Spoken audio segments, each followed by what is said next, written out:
Shalom, selamat pagi, salam sejahtera bagi kita semuanya.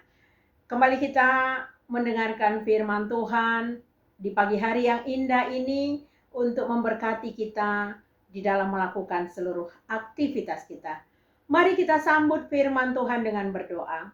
Bapa di surga, penuh kasih karunia, kami kembali datang ke hadapan-Mu.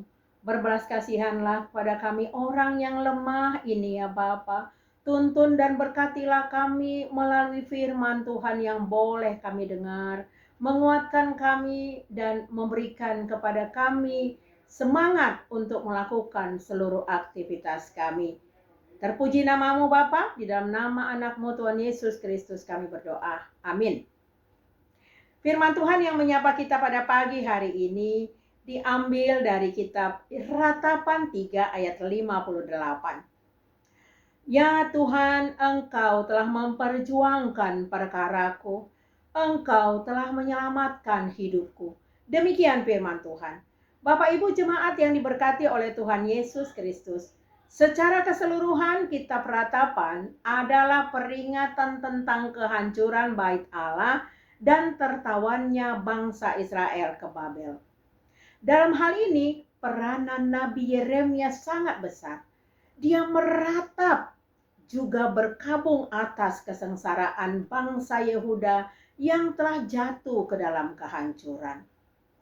Peringatan yang disampaikan oleh Yeremia diabaikan Yehuda sehingga penghakiman Allah atas dosa Yehuda telah dijatuhkan.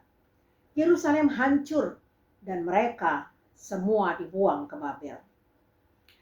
Jemaat yang diberkati Tuhan Yesus Kristus, Ratapan 3 ayat 58 yang menjadi renungan kita tentunya mempunyai proses hingga Yeremia dengan yakin menyatakan perkataan Tuhan telah memperjuangkan perkaranya dan telah menyelamatkan hidupnya.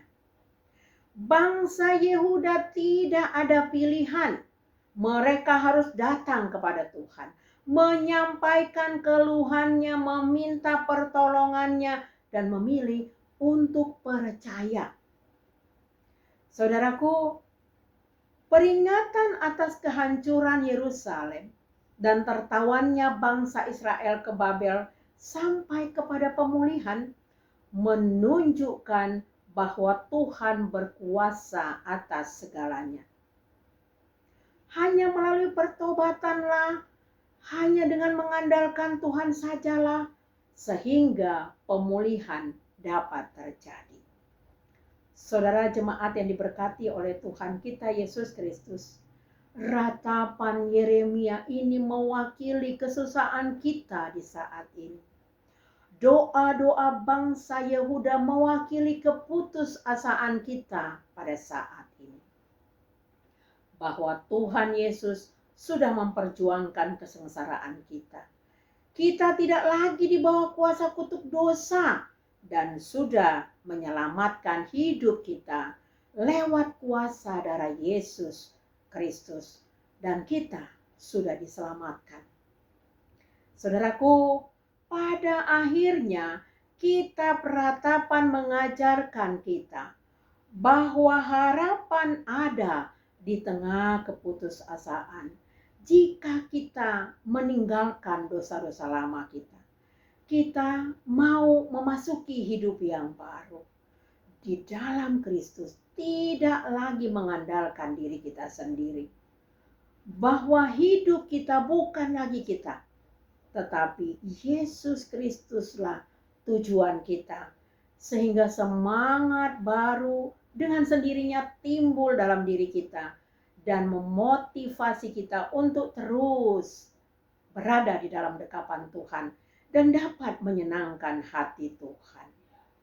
Saudara jemaat yang diberkati oleh Tuhan Yesus Kristus, yakinlah dan perkatakanlah, tak berkesudahan kasih setia Tuhan, tak habis-habisnya rahmat-Nya, selalu baru tiap pagi, besar kesetiaannya. Yeremia 3 ayat 22 dan 23. Amin. Bapa di surga, kami sudah mendengarkan firman Tuhan bahwa Engkau satu-satunya Allah yang berkuasa atas hidup kami. Bapa, perbaharuilah hidup kami untuk mengenal Tuhan lebih dekat dan terus berada dalam dekapan-Mu, agar hidup kami tidak dalam murka Tuhan, tetapi dalam belas kasih Tuhan. Terima kasih ya Bapa, berkatilah seluruh aktivitas kami, dan yang sakit Tuhan Engkau sembuhkan, yang berduka Engkau hibur, dan biarlah seluruh perjalanan hidup kami dalam dekapan Tuhan. Amin. Kasih karunia dari Tuhan Yesus Kristus dan kasih dari Allah Bapa dan persekutuan dari Roh Kudus kiranya memberkati kita sekalian hari ini sampai selama-lamanya. Amin. Selamat beraktivitas, Tuhan Yesus memberkati.